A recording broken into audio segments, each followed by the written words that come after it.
you have questions about getting started in writing, or? I do. I think it's always been something that I've wanted to do. It's been on my bucket list for a long time, and I think what I'd really like to know is I have all ideas. Okay. I'm a critical care nurse, but I feel like my passion is to write perhaps on like advocacy, or not necessarily, and bedside, like how to bring back the art of nursing. And I think I just need directions as to where to begin, and where to start. So that's a good question, and a lot of people have that question, where do I get started? I do think you probably have a few journals in mind that you want to target. So I would look through those journals, and of course, we have some copies here of American Nurse Journal that you can take with you, and look through and just get a feel for the articles in that content area and how they're covered. What are the headings? What are the tables that are included? How are they covering those kinds of topics and things like that? So, do you have a particular journal in mind, or are you still exploring that? I'm actually exploring. I did go to one of the sessions yesterday, and I actually brought a book over at the bookstore just to give me ideas and directions. And I think, just starting to read the journals and to see, like, I try to take in every little bit that I can, even the posters, the abstracts, just to get an idea. That's good. Yeah. But I do recommend, and again, sometimes the print journal's easier to look through than digital. A little bit easier to read and stuff. So just read as much as you can of those and get some ideas about format and how they focus topics. And as you think of your topic as you're looking through, it might help you to better focus your topic. I think it's one of the hardest things is developing the topic and focus. That's a major roadblock that stops a lot of people from writing. So you're not alone in that.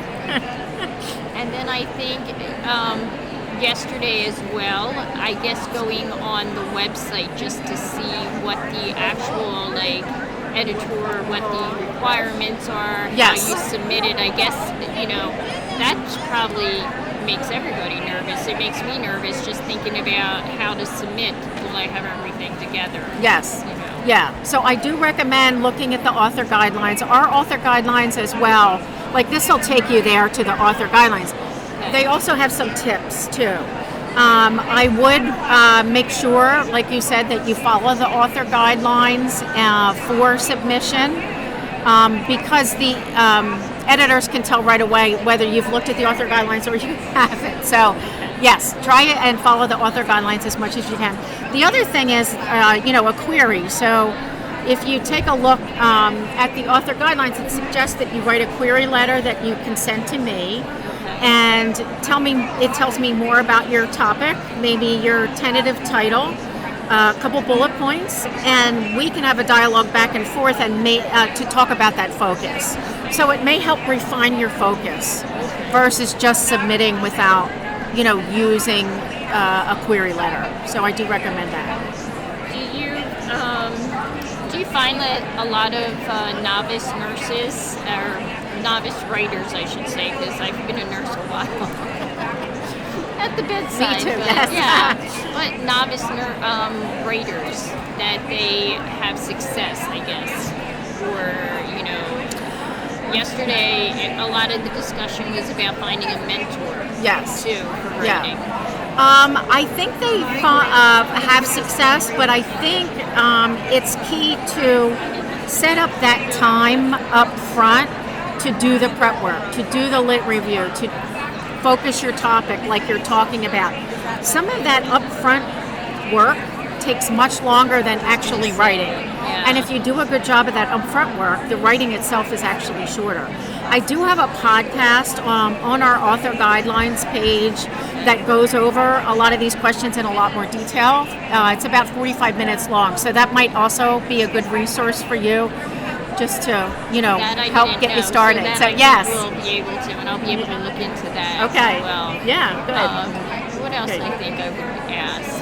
The whole, and I know it's kind of subjective and it depends on the person and how much research they have, but what from initial start saying Yes. I want to do this to time that it will be published, because I know yesterday's conversation, everybody's looking for journals, you're working on journals for like next year and Yes. the year Yes. after. Yes. So the time frame is typically, I would say it might take us, much of up to a year, maybe sometimes a little longer, because once you submit, there's the peer review process, and after peer review, in most cases, I send peer reviewer suggestions to the authors to improve their manuscript. So peer review time can take 8 to 12 weeks. Your rework can take 4 to 8 weeks. And then once it's accepted, then it's in my inventory to plug into the calendar. So it does take a little bit of time. And I think that's pretty true with most journals, that it takes a little bit of time.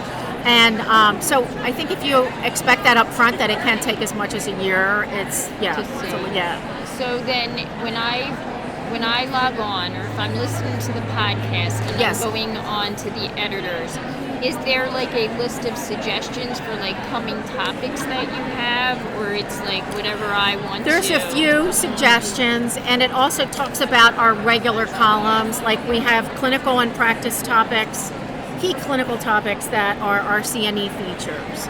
And again, that review of the 3 journals, look at the table of contents. Yes. And that is really helpful as well. The other thing is the index. Our index of journals, our archives, you can click through those journals and quickly see just topics. So that's really helpful as well too. Well, good luck. I hope you write to me soon. I'll look for your email. I'm definitely going to